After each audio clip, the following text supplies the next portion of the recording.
तो देखो एक चीज तो बिल्कुल अनडेनाइबल है कि अगर इंडियन सिनेमा में कोई ऐसा स्टार है जो कि सबसे ज्यादा एक्सपेरिमेंट करता है तो वो डेफिनेटली प्रभास है। चाहे वो बाहुबली जैसा मास सिनेमा हो या फिर राधे श्याम जैसी रोमांटिक थ्रिलर, प्रभास हर एक नए जॉनरा को एक्सप्लोर करते रहते हैं। और अब राजा साहब का टीजर देखे ये बात बिल्कुल क्रिस्टल क्लियर हो चुकी है कि ये भी एक नया जॉनरा है जो कि एक हॉरर कॉमेडी नहीं बल्कि एक रोमांटिक हॉरर कॉमेडी है। तो देखो टीजर को लेके मेरी थोड़ी बहुत मिक्स फीलिंग्स हैं। कुछ चीजें मुझे टीजर में वाकई काफी ज्यादा अच्छी लगी, बट वहीं कुछ चीजें ऐसी भी हैं जो कि मुझे बिल्कुल भी नहीं पसंद आई, और दोनों ही के बारे में मैं बिल्कुल अनफिल्टर्ड होकर बात करने वाला हूं। तो देखो सबसे पहले फिल्म का सिनॉप्सिस ऐसा लग रहा है कि एक हवेली है जो कि हॉन्टेड है और वहां पे अजीबोगरीब हरकत होती रहती है, जहां के राजा है संजय दत्त, और प्रोबेबली प्रभास का कैरेक्टर जो कि एक दिलफेक आशिक है, उसकी किस्मत उसको किसी तरीके से उसी हवेली ले आती है, जिसके बाद बहुत सारे सीक्रेट्स रिवील होते हैं और पता चलता है कि वहां का एक्चुअल भूत कौन है। अब देखो फिल्म में क्या कुछ ट्विस्ट एंड टर्न्स आएंगे उसको हम क्लियरली तो प्रेडिक्ट नहीं कर सकते, लेकिन एक चीज काफी क्लियर दिखाई दे रही है कि शायद से राजा का जो कैरेक्टर है वो संजय दत्त का नहीं बल्कि अल्टीमेटली प्रभास का निकले। उसका रीजन ये है कि कुछ टाइम पहले इस फिल्म का एक ऑफिशियल पोस्टर आया था जहां पे प्रभास का एक बुजुर्ग वाला लुक था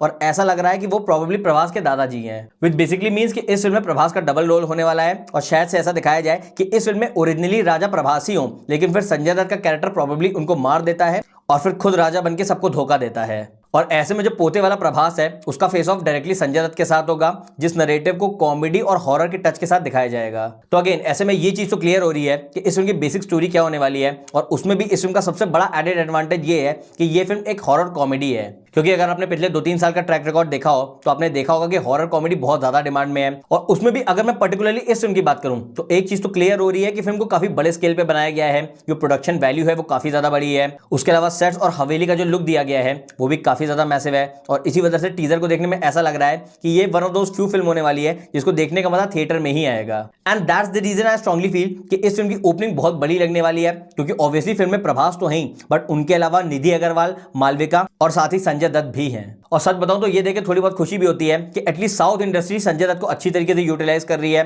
पहले केजीएफ, लियो और अब राजा साहब। इनफैक्ट मैं तो यहां तक कहूंगा कि जो प्रभास के और संजय दत्त के कैरेक्टर की बैक स्टोरी होने वाली है वही इस फिल्म का सबसे बड़ा बैकबोन होगी, क्योंकि अगर उस स्टोरी ने डिलीवर कर दिया तो फिर इस फिल्म को बॉक्स ऑफिस पे चलने से कोई नहीं रोक सकता। जिसके बाद अब अगर मैं गियर शिफ्ट करके उन चीजों के बारे में बात करूं जो कि मुझे इस टीजर में बिल्कुल भी नहीं पसंद आई, तो वो है प्रभास की इस फिल्म में एक्टिंग। वी ऑल नो कि इस फिल्म को प्रभास के शोल्डर्स पे ही माउंट किया जा रहा है। इनफैक्ट इस टीजर के बारे में हम इस वक्त बात भी इसीलिए कर रहे हैं क्योंकि इस फिल्म में प्रभास है, बट वहीं अगर आप प्रभास की एक्टिंग टीजर के बहुत सारे सीन्स में देखोगे तो वो हद से ज्यादा फोर्स्ड और आर्टिफिशियल लग रही है। आई मीन एक्टिंग के बारे में एक बात अक्सर कही जाती है कि वो बिल्कुल एफर्टलेस होनी चाहिए, यानी जब भी कोई एक्टर एक्टिंग करे तो कोई पब्लिक में से ये ना कह दे कि ये एक्टर एक्टिंग कर रहा है, यानी एक नेचुरल वाली फीलिंग आपकी आंखों के सामने आनी चाहिए। यहाँ पे आपको ऐसा लगे कि जो सारे इवेंट्स आपकी आंखों के सामने अनफोल्ड हो रहे हैं वो रियलिटी में हो रहे हैं। लेकिन वही प्रभास की इस टीजर में जैसे डायलॉग डिलीवरी है, ऐसा लग रहा है कि वो सिर्फ पेपर से पढ़ के डायलॉग बोल दे रहे हैं, और इसी वजह से जो एक एफर्टलेस वाली चीज है वो इस टीजर में आपको बिल्कुल भी नहीं दिखाई देगी। प्लस आई स्ट्रांगली फील कि प्रभास की हिंदी इंप्रूव तो हुई है, लेकिन फिर भी मुझे लगता है कि उनके लिए एक डबिंग आर्टिस्ट लेना बहुत जरूरी है। अगर प्रभास की आवाज की जगह इस टीजर में हमको शरद केलकर की आवाज सुनाई देती